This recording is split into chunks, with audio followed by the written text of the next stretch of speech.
was actually a teenager when he died. He was only 19 when he died. Bill Eiche has spent decades trying to find his distant cousin, Corporal Robert Ziegler. He last saw the Milwaukee Airmen in 1938, but is doing everything he can now to keep his memory alive.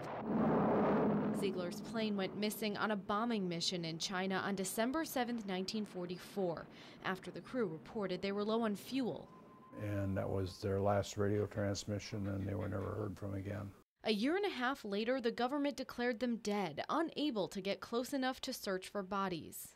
Basically, the war was over, everybody went home, and some didn't.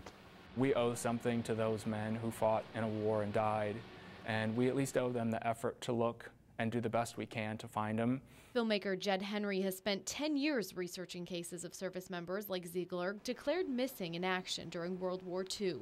His efforts and a positive identification by UW-Madison's DNA sequencing lab brought the remains of PFC Lawrence Gordon home to his family last year after 7 decades of uncertainty. All of the evidence at that point said, we're done. You know, we found who we came to find. And I tell you, it's the best feeling in the world.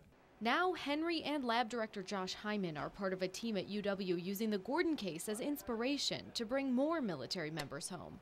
1,400 from Wisconsin who died for their country during World War II are still missing. 73,000 Americans buried in unmarked graves overseas. I think this program has the potential to identify many of the unknowns and the remains that are still out in battlefields today. There are few other university labs with the forensic capabilities like this one, and even fewer with the other resources like the archaeologists and historians to really make this UW program work. The university is here to serve the state and the country. And here is a perfect example where we can take the resources we have and use them to help families. The team has identified a dozen sites in Europe to excavate and analyze DNA at the UW lab. The process will start by getting student veterans on campus involved, like Air Guard member Sam Soderberg, who will reach out to families, learn their stories, hoping to make a match.